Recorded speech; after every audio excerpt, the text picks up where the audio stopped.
Remember one thing, apart from silence, everything else is your imagination.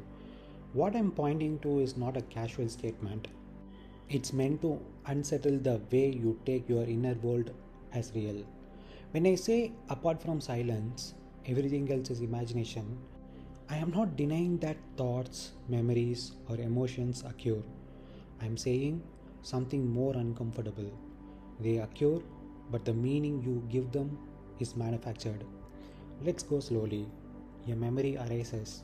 You call it my past, my story, what shaped me. But look closely. What is it actually? It's an image, a reconstruction, a narration happening now. The past is not walking around somewhere, it exists only as a thought appearing in this moment. That's what I call imagination. Same with emotions. You say, I felt love, I felt heartbreak, I felt powerful. But what is that in direct experience? A sensation in the body, a wave, and then the mind builds a story around it. The story is imagination. The sensation comes and goes. Now, this is where most people misunderstand me. I am not saying life is fake. I am saying the psychological world you live in, your identity, your narrative, your me, is constructed. So, what is silence then? Not the absence of sound. Silence is what remains when you are not chasing a thought, not labeling an emotion, not turning experience into a story. It's the raw, unprocessed state of being.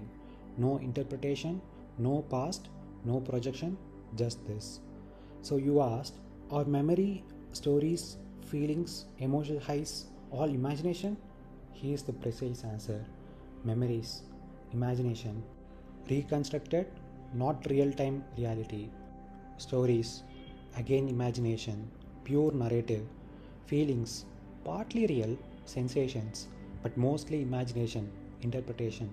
Emotional highs, amplified imagination sustained by thought. Why do I say this? Because as long as you treat these as real, you become trapped in them. You suffer from past, which exists only as thought. You chase future, which doesn't exist yet. You build identity, which is a mental construct. And then you spend your whole life managing imagination. So, my direction is ruthless. See it clearly once, not intellectually, but directly, and the grip loosens. Not because you try to detach, but because you realize there was nothing solid there to hold on to. So, if I speak into my tone directly to you, you are not disturbed by reality, you are disturbed by your interpretation of it. You are not living in the world, you are living in your mind about the world, and that mind is endlessly creative. This is not something to believe, it's something to observe.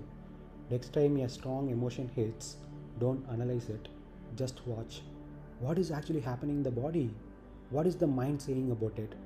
You will start seeing the split. That's the doorway.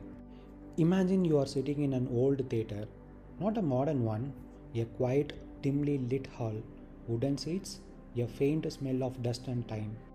There is a screen in front of you. A film begins. At first, it's just light and shadow, but slowly, it becomes your life. You see a boy running. You see moments of laughter. You see love. You see heartbreak. You see ambition. You see failure. You lean forward. Your chest tightens. At some scenes, you smile. At others, your eyes fill. And somewhere along the way, you forget you are sitting in a theater. Now the film becomes intense. A breakup scene plays. The music swells. The dialogue cuts deep. The silence between two people feels unbearable. Your heart races. You whisper to yourself, this is me. But here is the strange part. Nothing on that screen has ever left the screen. No character has stepped into the theater. No fire has burned the seats. No ocean has flooded the hall. It is all light, moving light. Memories are like that. They feel like the past, but they are just scenes replaying on the screen. Stories are all script, narrated, edited, rewritten. Feelings are the music. They make everything seem more real than it is. Emotional highs? That's when the volume is turned all the way up. The colors more vivid. The drama more gripping. And you are the one watching. But you got lost. You walked into the screen and started living inside the film. Now imagine something else. For a brief moment, the projector stops. The screen goes blank. No story, no past, no identity, no me. Just a quiet, empty screen. That is what I am pointing to as silence. Not something mystical, not something you create. It is always there, behind every scene, every emotion, every story. The tragedy is not that the movie exists. The tragedy is forgetting that it's a movie. Once you see this not as an idea, but directly, the film may still play. You may still laugh, still feel, still remember. But something changes. A distance appears, a lightness. You are no longer drowning in the ocean on the screen. You are sitting, watching waves made of light. And sometimes, without effort, you lean back in your seat and rest in the quiet theater itself. No story needed, no meaning required, just presence, just silence.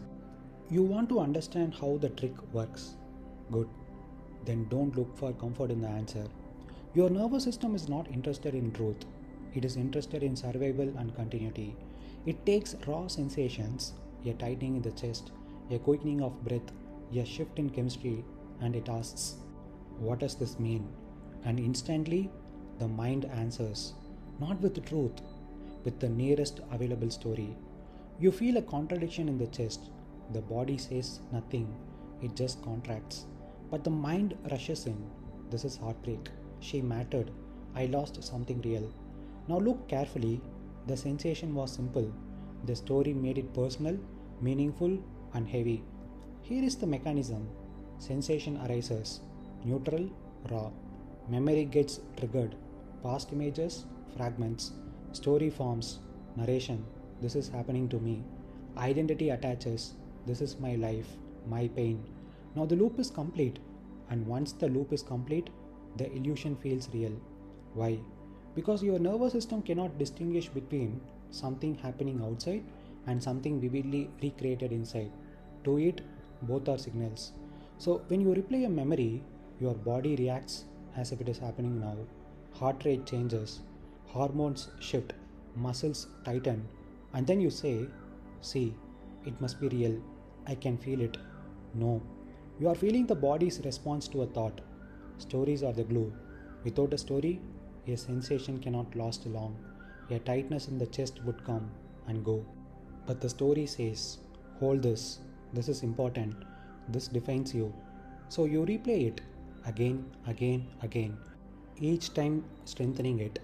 Until one day, you no longer say, I am experiencing this. You say, this is who I am. That is the trick. Not that something false appears, but that something fleeting is turned into something permanent and personal. If I speak to you the way you asked, you are not trapped by life. You are trapped by what your mind keeps repeating and what your body keeps believing. You take repetition as truth. You take intensity as reality.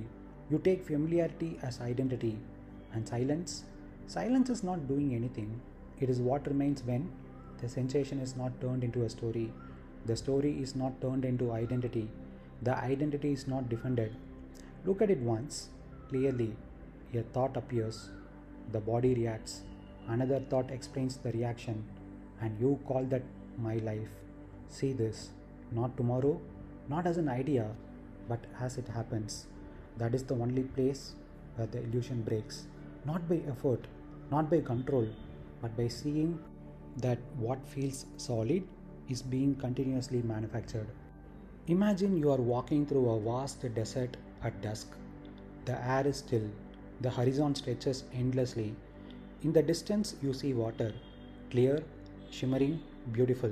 You feel relief, finally something real. So you walk toward it.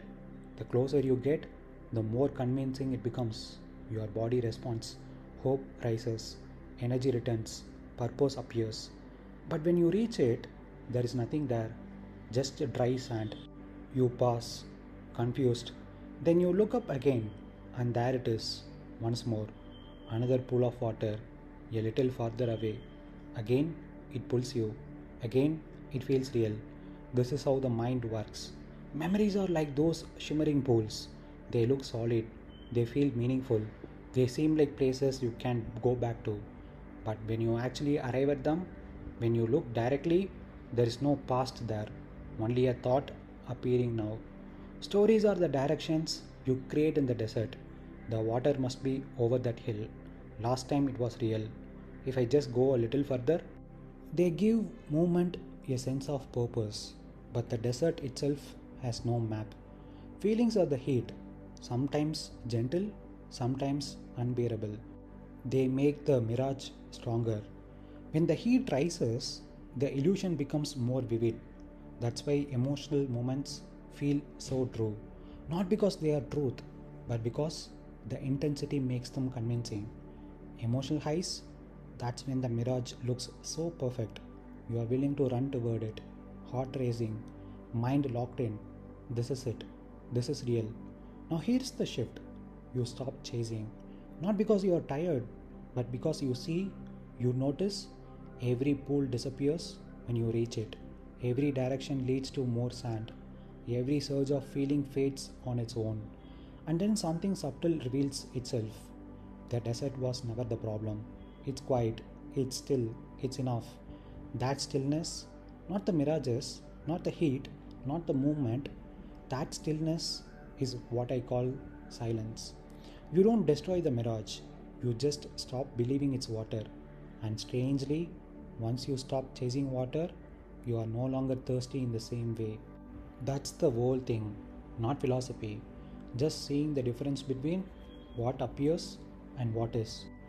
What you call your life is mostly interpretation layered on top of raw experience. A memory is not the past, it is a thought happening now. A story is not truth, it is narration trying to make sense.